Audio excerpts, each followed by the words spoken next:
Celebrate 10,000 subscribers. I did it! I hit it! We did it! You guys helped. A little bit. I did most of the work. No, I'm serious. I am blown away that I have hit 10,000 subscribers. I'm blown away at the speed at which things picked up, considering I started 2017 with only a little over 1,000. So this has been nuts. I said I would do a Q&A. I've been taking your questions the last week, maybe a little more than that.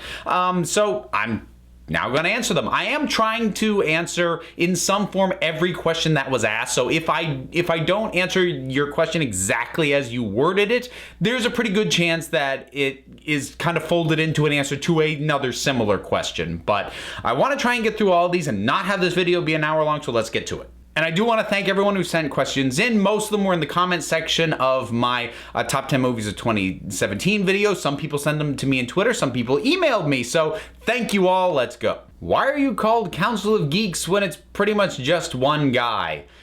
This is a question I've been fielding for a while. So long story short, you go way back to the beginning of this channel. This did not start out as me ranting at the camera. This started out as a series of scripted shorts about a group of geeky friends, and that's where the name came from.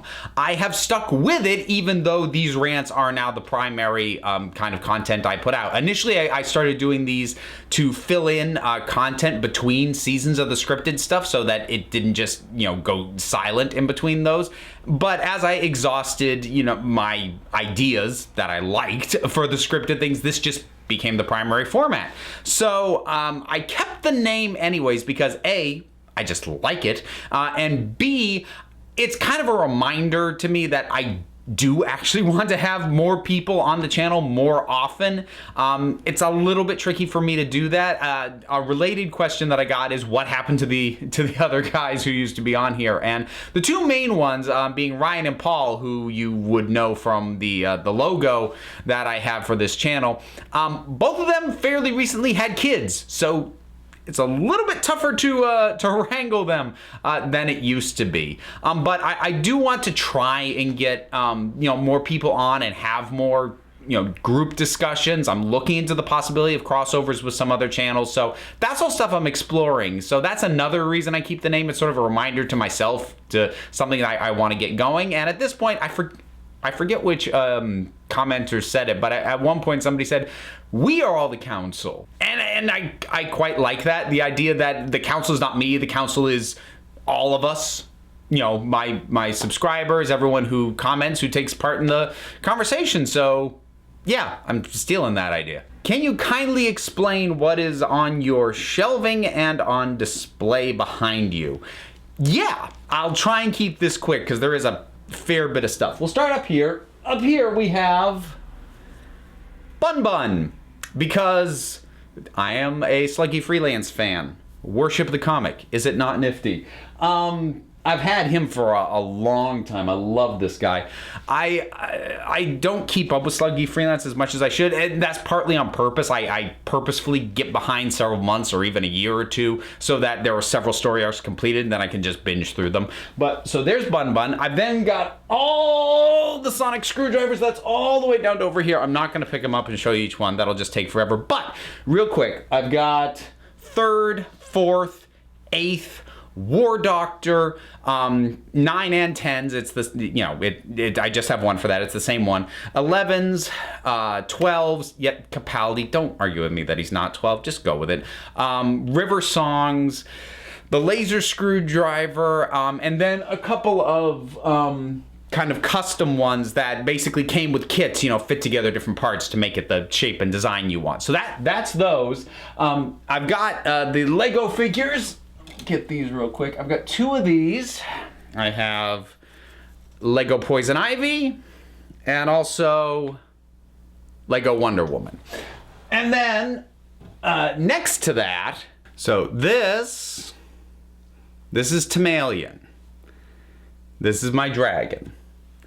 And I really love this guy. Yeah, don't you? Yeah. So I don't get to bring him out as much as I want. I loved bringing this guy to Renaissance festivals. Little kids get really fascinated by him. If you can't figure out, he's a puppet but can basically be operated one-handed because it's got this little thing that actually comes out his tail at the back, and I can operate this one-handed. Just press it down to lift the head and twist it to turn the head. So you get a surprising amount of motion out of just using the one hand. So I can hide this in my pocket, and the tail covers most of it. And so yeah, that's that guy. So coming down from that, I'll try and burn through these. We've got Totoro. We have a Wonder Woman figurine. She's one of the new things. I got her for Christmas, actually. We have No Face. Behind them is the PS3. Then we've got the N64. Over on this side, we've got... I need to try this at some point. I've got Star Wars Space Punch. My partner got me this. You know what? We're gonna celebrate. I'm gonna crack this open.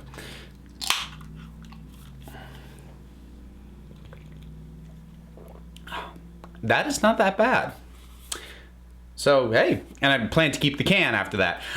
So then next to that we have my Leia Disney Infinity figure. I've actually got a handful of these. I never actually played Disney Infinity, but when it was announced that the servers were going to get shut down for that game, those figures became dirt cheap, especially secondhand at like GameStop. So I got a whole bunch of ones that I liked. I just picked her to put there because I like Leia a lot. The reason the figure's there at all is the PS2 is behind that because the PS3 that I have isn't a model that's backwards compatible. And the red light on the PS2 was bugging the heck out of me, so that's why she got put there to block that so it doesn't show up on the camera. Then we've got Cards Against Humanity. We have a rubber duck done up like the Riddler. This guy was basically a party favor from a burlesque show that I went to, a villains-themed one. I have my Queen Alien figure. Then there's the GameCube. Batgirl, we have Gizmo, Harley Quinn. Now, there was briefly a blue Dalek right here. The reason he's not there anymore is he's not actually mine, he's my daughter's. He was there temporarily because she has way too many stuffed animals, so I told her, pick some stuff that you're okay being put away for now. Not like getting rid of, but we'll cycle things through just to bring the clutter down in your room. And she, picked him to sort of set aside, and I thought, well, great, I'll put him on display, but she decided she wanted back, and what am I gonna do? So then there's the Super Nintendo. Down here we've got Vince Glortho.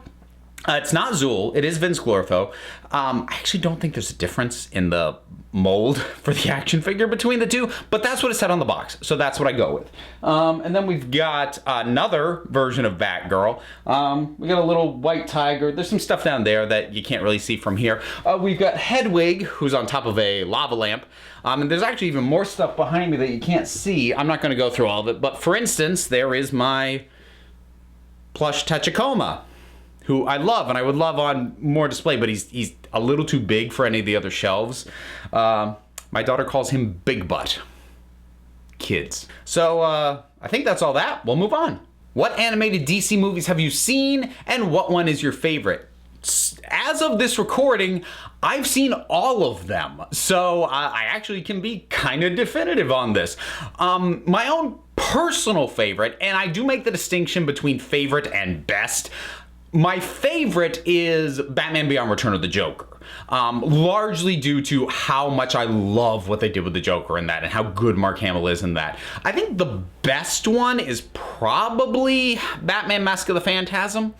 But beyond that, there are a lot of great ones. New Frontier is phenomenal. How well they were able to take this really sprawling work and pare it down to something short and manageable.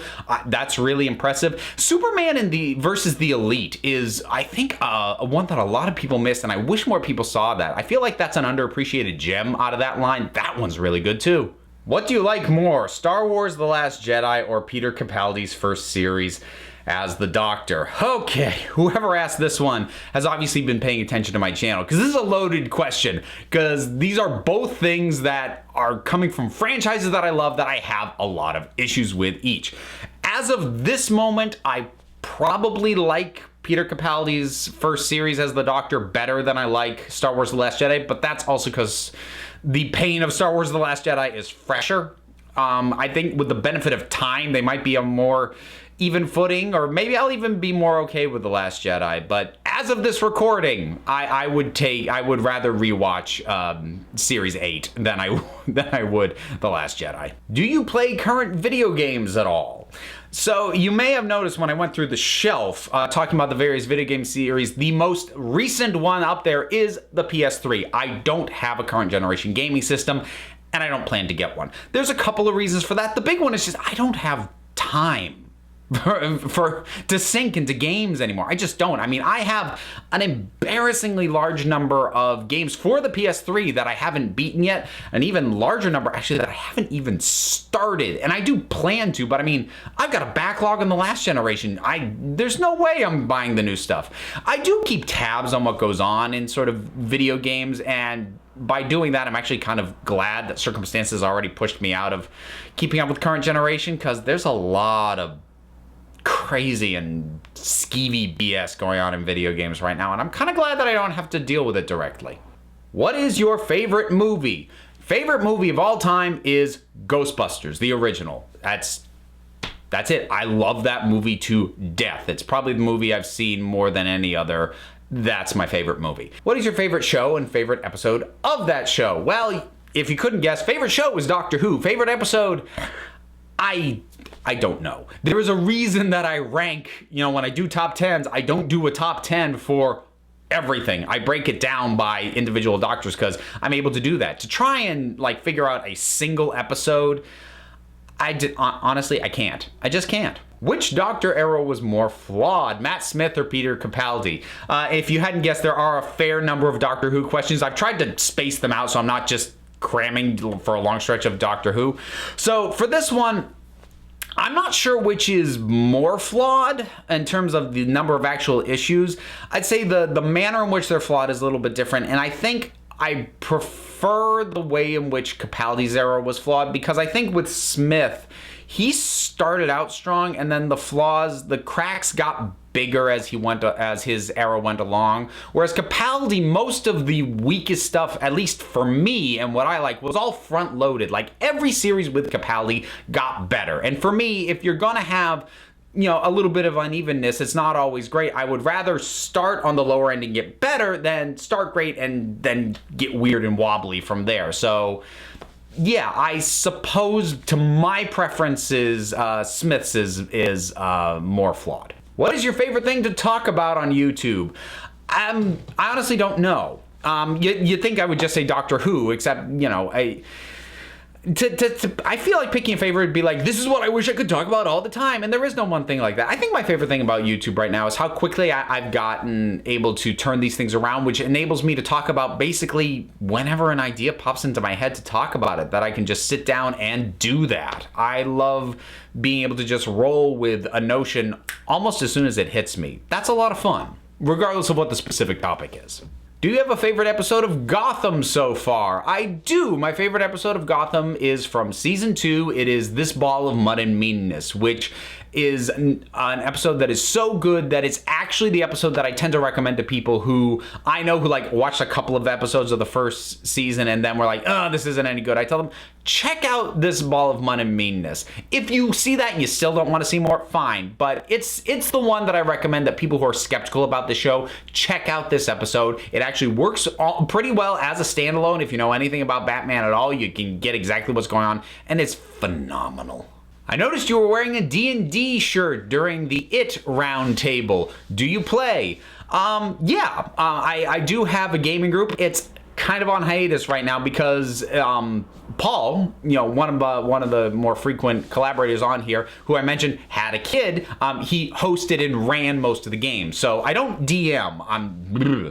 I no way would I be any good at that. But we haven't always played the same thing. We've generally kept jumping campaigns. And Paul didn't always DM. Like Ryan DM'd a Star Wars campaign where I played a droid slicer, and that was a lot of fun. We've had a zombie one. We've done Call of Cthulhu. We did Transformers on a whim. That was interesting. And we did do a more traditional D&D one. I was a half-orc barbarian, and at one point I ended up having a elf's leg.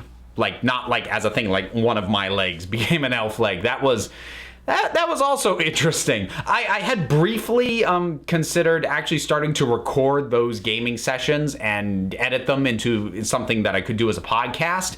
Ultimately, that got scrapped because, as I said, our ability to meet up and do the gaming night is pretty inconsistent at this point. But yeah, I do game, and it's a lot of fun. Have you listened to the War Master Only the Good box set from Big Finish? So Doctor Who fans, I have started doing Big Finish reviews. There was a sale on Big Finish stuff and I bought a whole bunch of it. I'm not gonna say what I bought. The reason being, I don't want to find out ahead of time what people's opinions of these things are. I don't want to give a list of what I'm planning to do and people go, oh, this one's great, or oh, you got to listen to that one. Like, I want to come in cold and fresh as much as is possible because I want to give things a fair chance, even if other people don't think they're great. Or more importantly, I don't really want stuff overhyped for me because I've had that happen to me with a lot of classic stuff before. There's a number of classic episodes that I need to go back and see again because they had been hyped up for me so much before I saw them that when I saw them, I was like, that's fine. And I am subject to overhype. So I'm not going to say what Big Finishes I bought, but I bought enough. I'm set for at least the next year in terms of talking about those. Why did you delete my comment? And then actually there was a bit more after that. That was less pleasantly asked. So people have noted that I do respond to comments, not all of them, but when I feel like there's something that I can add to a conversation or somebody makes a really good point, I will reply. That also means that I moderate the comment section to a certain degree. And there are a number of reasons that I may choose to remove comments, but 99% of the time, it's because it contains a personal attack, either against me, against another commenter, against, a creator or an actor about whatever it is, whatever pop culture thing it is I'm talking about. And I don't want personal attacks on my channel. Now, if you're wondering, yeah, I'm pretty sure most of the stuff that I delete is from people who disagree with me, but I try really hard to not have that be the reason I delete stuff, but that is more often than not what I end up deleting because, let's be honest, if someone disagrees with me or what I said made them angry, they're kind of more likely to be indulging in personal attacks. That's not, as I said, that's not the only reason. I am human. I'm not above, coming to the comments section in a bad mood and just going, I'm not dealing with that. I'm not dealing with this, and clearing some stuff out. I try really hard to not do that. And I've even had some occasions where I've deleted comments literally by accident. I've had some that got flagged for review and I looked at them and I meant to hit approved and I hit delete instead. That has happened and I friggin' hate that. But yeah, I mean, that's my base rule in terms of my comment section. Avoid pejorative terms, don't tell people to go kill themselves, and don't wish cancer on my mother. Cause yeah, that happened. Have you thought about doing a Red Dwarf video? How long have you been a fan of the small rouge ones? So a few people picked up the fact that I've dropped the occasional Red Dwarf reference into videos here and there. And yes, I have been a fan of Red Dwarf, I think since about 8th grade. So for a very long time, I haven't really considered doing a video, partly because I actually haven't seen the most recent episodes, but also beyond that, I'm not sure that I have anything to add. Like, I'm not sure what there is for me to say other than, I really like this show. Why did you stop using the green screen? Did you think it made you look too much like a ghost? So, newer subscribers, which is most of you, may not be aware of the fact that I used to use a green screen, and I don't anymore. And the reason I backed off from it was actually much more logistical than the fact that I couldn't really get the effect to work properly. That I think I probably chalk that up to the editing software I've been using. I recently just bought new editing software, so I'm hoping that some things that have been issues will stop being issues. And potentially that might mean the green screen too. Doesn't mean I'm gonna bring it back, because it's just a pain in the butt and it adds time for me to incorporate that. Whereas this, I literally just sit down, I check my lighting, and I go. And that's a big part of why I've been able to crank out video content at the pace that I have. So cutting out the green screen wasn't intended to result in me doing more videos, but it kind of has, because it saves me time. You've mentioned your daughter. Are you a single father? And actually, this is another one that had some other stuff coming in after that, of which I was very flattered by. So yes, I am a father. I am no longer with my daughter's mother. We are still amazing friends. We were friends even before we got married. So, you know, I have an absolutely wonderful relationship with her mother, but we are not together. However, I am also not single. I am with someone. I have a partner who I have been with for about 1.5 years now. So I am a father, not with the mother of my child, but also not single. Have you ever watched the TV show The Big Bang Theory?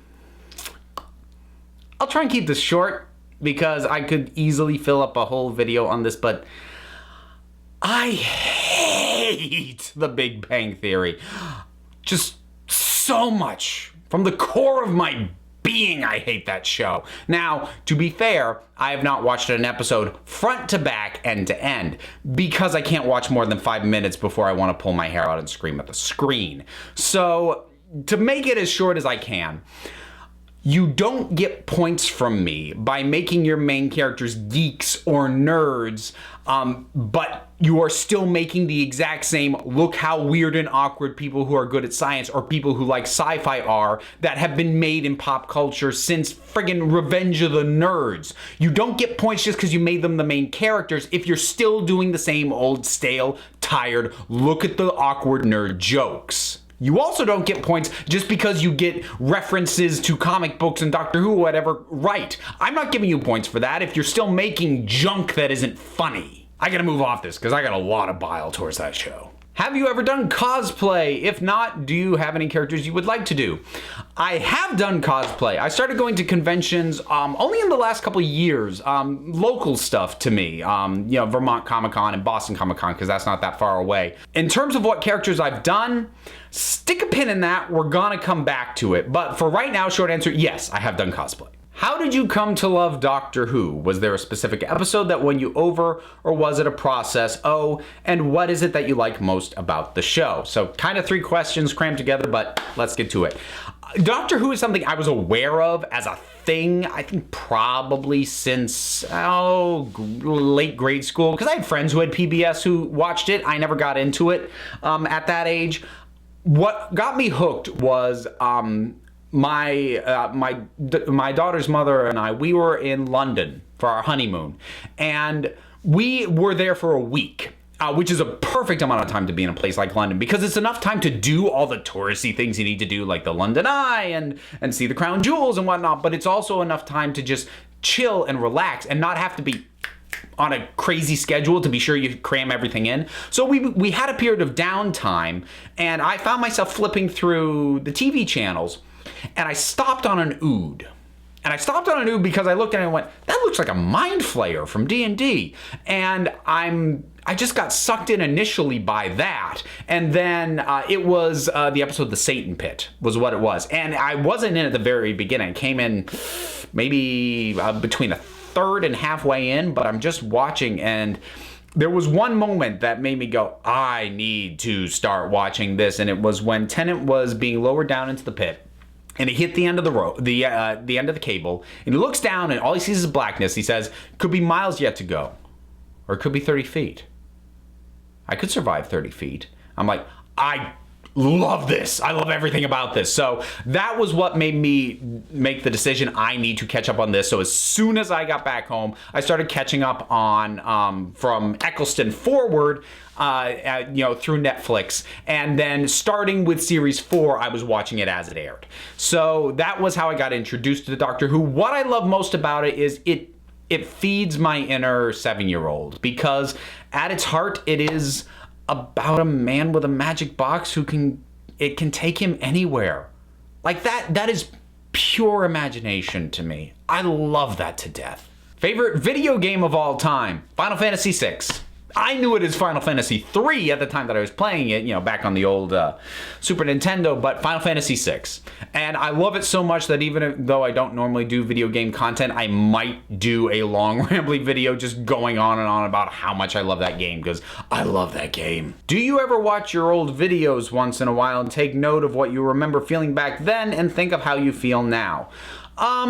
not as much as I used to, and that's largely just because I create so much new content now that if I was regularly going back and re-looking at my old stuff, I wouldn't have time to make new stuff anymore. At this point, if I do it, it's normally if I am revisiting a topic that I've discussed before to some occasion to see what I said about it before, and that's not to be like, I must be consistent and say the same thing I said last time, but if my opinion has changed from the last time I talked about something, I want to be able to acknowledge that. I want to say, okay, I did a previous video and said this, my feelings have changed, now it's this, which there's a weird sort of thing where people are like really put on a pedestal the notion of always holding the same idea, never wavering, and I don't know why we celebrate pigheadedness that way, but in my case, if my opinion has changed, I want to be able to acknowledge that, and sometimes I go back and find out, oh, look at that, my opinion hasn't changed, cool. Based on the fact that so far Chris Chibnall has only written 5 unanimously meh or even bad within the Doctor Who fandom episodes,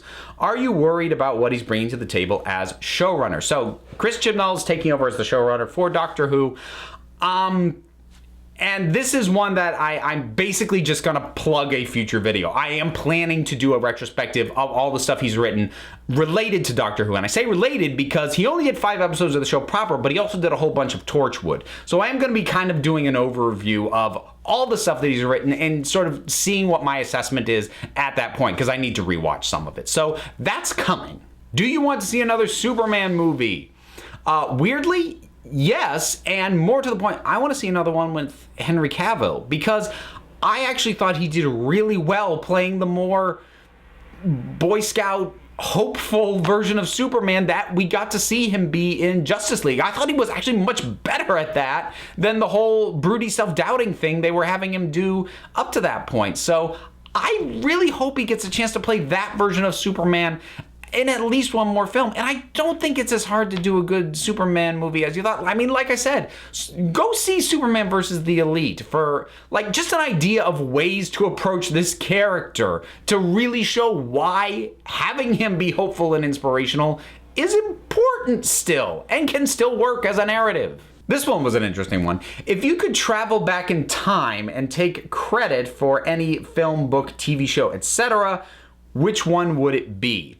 All right, if we're talking about a single piece of work, it would be The Last Unicorn by Peter S. Beagle, because if you've never read that book, or if you've only seen the movie, which I love the movie, but that book is, speaking as someone who actually does have aspirations as a fiction writer, that book is so beautifully written, it made me angry. And I would actually have to pause every few chapters because I was just left thinking, nobody is supposed to be able to be this good and write this beautifully and sustain it for a whole book. That's just not fair. So if it was a single piece, I'd want credit for that. If it was somebody's career worth of stuff, I think it would be a toss-up between Douglas Adams or Neil Gaiman. What is your favorite animated series of all time?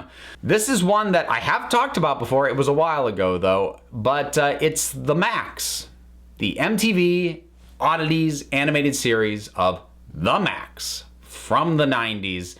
It might honestly be my favorite piece of completed television. Not my favorite show of all time, that's Doctor Who, but in terms of something that began and ended and is closed off and it's done. So, compare it to any show that is finished its run. I think The Max is my favorite completed piece of television. What do you think of the current state of the DCEU? Should they reboot or keep going in the direction they're going in? If you'd asked me this before Justice League, I would have said reboot. At this point, I kind of hope they don't, because Justice League very much looks like they are trying to correct in universe. And while Justice League, while it was for me a pleasant surprise of a movie, is still not great, it does feel like it is moving towards a direction at least where I would like to see things go more. And if they're already correcting in universe, rebooting on top of that feels like overkill. Like, you've already started the correction. Just correct in universe, because you already started the most awkward step of, your first movie that is redirecting the feel and the vibe of everything is now behind you. So just do things the new way you want to do them. At this point, I don't think a reboot is necessary anymore, the way that I felt that it might have been necessary before Justice League came out. Did you ever hear that Capaldi was supposed to regenerate at the end of series 10? Moffat then changed his mind and wrote a Christmas regeneration. I hadn't heard that. If it's true, that's annoying, because actually I would really like to take the regenerations off of Christmas specials. What I would like to see happen is the last episode of whatever their proper series, that's where we get the regeneration, and then the Christmas special is the first adventure of the new Doctor. That's what I would like to see them start doing. So if they almost did that and then chickened out, honestly, that irritates me. What is the most disappointing series finale you've ever seen? Dexter. No question, hands down, absolute worst. The series finale for Dexter is so bad that I actually have a really hard time going back and even watching the seasons that I love, like season 2 or 4. But I can't watch them anymore because there's a thing in the back of my head going, none of this matters because it still ends in that horrible friggin' ending. It's really atrocious. I have a video on it. You can dig through and find that a ways back. But oh God, that's a monstrosity. All right, I'm going to do 3 in a row here that are all related to one of my podcasts. So for context, one of the features of the Council of Geeks podcast feed is 90s Comics Retrial, where I go through and review the comic books that I bought during the 1990s. Do you hate yourself? If not, why is it that you choose to subject yourself to such awful 90s X-Men comics for other people's audio entertainment? Will we ever get another 90s Comics Retrial episode covering more issues of Sam Keith's Max? Third question, any ramifications for your blasphemous views of 90s X-Men animated series? Okay, I'll try and hammer through this one. Even though these questions are geared towards the X-Men, I've actually got different collections of. Basically, my 90s comics break down into 4 categories.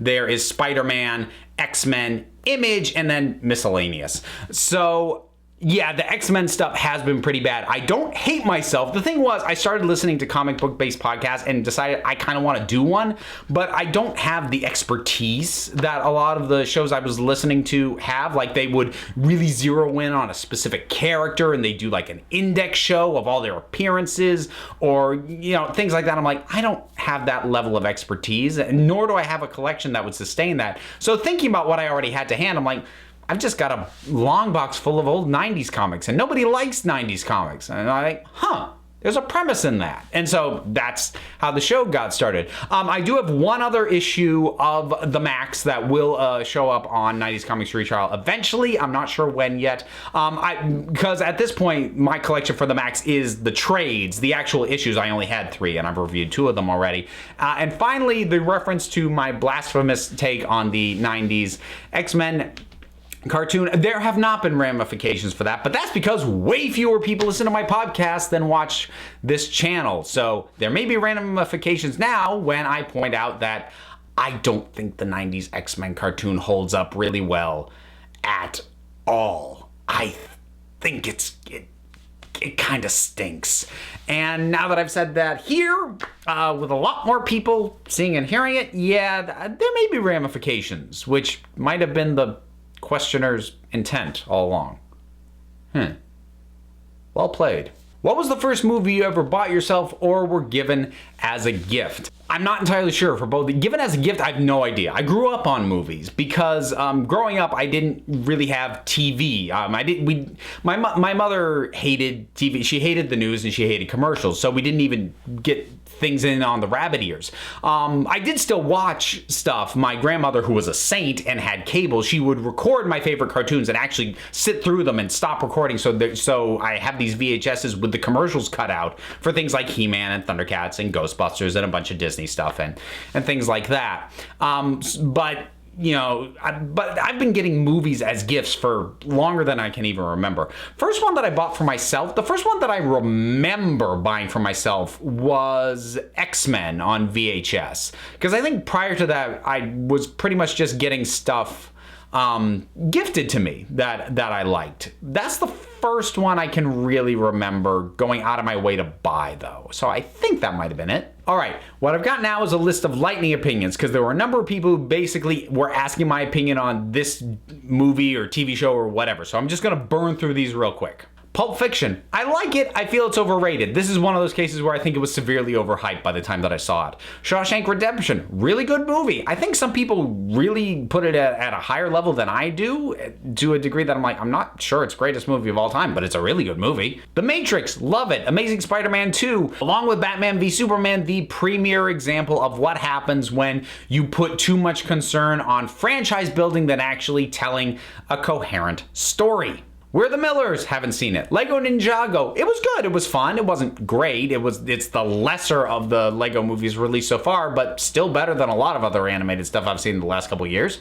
Horrible Bosses. Haven't seen it. Reservoir Dogs. I like it better than Pulp Fiction. Harry Brown. Haven't seen it. Kill Bill 1 and 2. Seen them both. Like them both. I do consider them separate movies, and I consider Kill Bill Volume 2 to be my own personal favorite movie that Tarantino has made. And now a couple of quick comparatives. Breaking Bad or Better Call Saul? Well, I haven't seen Better Call Saul yet, so Breaking Bad wins by default. Game of Thrones or Stranger Things? At this point in time, it's Game of Thrones, but it's kind of unfair because Stranger Things only having 2 seasons, and the fact that I had a lot of disappointment with the second season, we need to see if a third season brings it back to where I really loved it, like it did in the first season. So it's kind of unfair to compare them at this point. After there've been a couple more seasons of Stranger Things, I could say more definitively, but if you're gonna press me against the wall, it's gonna be Game of Thrones, but I think it's too early to call that. Doctor Who or Sherlock? Well, Doctor Who, obviously, but it would have been closer if the last series of Sherlock hadn't gone off a friggin' cliff. So, okay, I've got one more.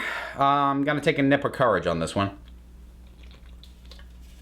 So this last one, this is a question that I've actually gotten a few times over the last year or so, and I debated whether or not to answer it. I've decided that I'm going to.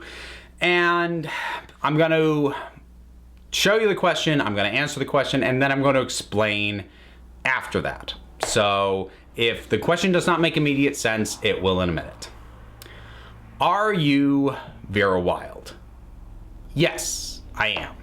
This is not my first YouTube channel. It's not even the only one that I currently run. The other one that I run is Vera Wild, and that is a channel primarily dedicated to discussing issues related to and answering questions about cross-dressing and gender fluidity, because my own personal sense of gender is something that doesn't stay put. So, I choose to present as you see me when I do this channel, and and I am perfectly comfortable doing this. But if you were to see me sort of more left to my own devices day to day, like just around my own home, that might be a little more along the lines of this. So, yeah, I haven't presented this way on this channel for a number of reasons, largely just because I don't think the things that I talk about on the Vera Wild channel are especially relevant to my feelings on geeky subjects. So it never made sense to cross-pollinate between the two. And this was also why I stuck a pin in the question of whether or not I have done cosplay, because the cosplay that I have done is Wonder Woman and Poison Ivy, which is why I have those Lego figures. My partner bought those for me those 2 years that I went to Vermont Comic Con as Wonder Woman and then Poison Ivy. She bought me the Lego figures. So my talking about this and kind of acknowledging it here on this channel is, like I said, it's something I debated. I'm not gonna start talking about that side of my life here. Again, just because I don't think it's especially relevant. And while this is a channel driven by me and my opinions, it's meant to be about pop culture. And while, this and the Vera Wild stuff is an aspect of my life that feeds into where some of my opinions come from, I still feel like it would be distracting But you may now also be realizing this is why sometimes you see me with nail polish. There were a couple of earlier videos that I made some lame excuses as to why I had nail polish on, which I'm a little embarrassed that I did now. Which I suppose is the other thing. Because like I said, I've been getting this question off and on for about a year or so. And basically from people who knew my Vera Wild channel first and then found this one. And that's not as jarring, I don't think, because you see me on there and you hear me talk about the fact that I don't have a consistent presentation of my gender, and I have, times I present more masculine, times I present more feminine, and if you are aware of me from that and then you come here, it makes sense, like, oh, this is a more masculine presentation, fine.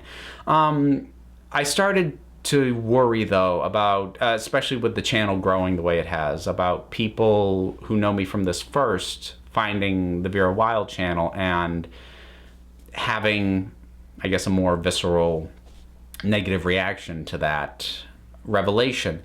And that's another thing. I expect a certain degree of fallout from acknowledging and talking about this. But I would rather have that happen now and know that whatever I build going forward from here isn't threatened by, people exposing, that's the wrong term really, but sort of trying to bring this up in an effort to damage me. Like, I want to address it on my terms, because if this gets brought up as some sort of means of attack, or, oh, gotcha, it's like, why, are you hiding this? Because I'm not trying to. There isn't a really particularly thick wall between, what I do here and the Vera Wild stuff. It's not that hard to figure out if you ever find both things. But if I had to react to someone else bringing it up first, that brings an inherent sense of that I was hiding it or that I'm somehow ashamed, and I'm not, because that's not me. I am not ashamed at all. I just don't present this way on this channel because, again, I don't think it's I don't think this side of my life has been particularly relevant to what I talk about here. And also at this point, it's branding. Like, the cap, the glasses that I wear, it's a consistent look, and that helps things to a certain extent. If you have more questions about this side of my life, you can check out the Vera Wild channel. It doesn't get updated as regularly as it used to, but it does still get updates, and there's plenty of backlog stuff on there. Vera Wild's also a performance thing. I mentioned getting that rubber duck at a burlesque show. I perform drag and burlesque as Vera. So yeah, it's a pretty big, significant, important part of my life, just not one that I had addressed here prior to this. And even as I'm talking about this, there's part of me that wonders, like, am I going to get to the edit and cut this out and completely lose my nerve? I don't know. We'll see. I hope not. And I've had more than a few occasions where stuff that I've talked about that I thought was going to result in a complete disaster in, the comments or what have you, I've had that not happen sometimes. I've had other times that it's gone completely south. So we'll see which way it goes. I'd like to be pleasantly surprised, but that's also part of the reason why I'm talking about this at the very end of this video, because I figure the only people who stick this far into a Q&A video are people who are genuinely curious and interested about me, and I'd like to think that those people would be more receptive to this and to me. So yeah, I think we'll go back to what you're more used to seeing.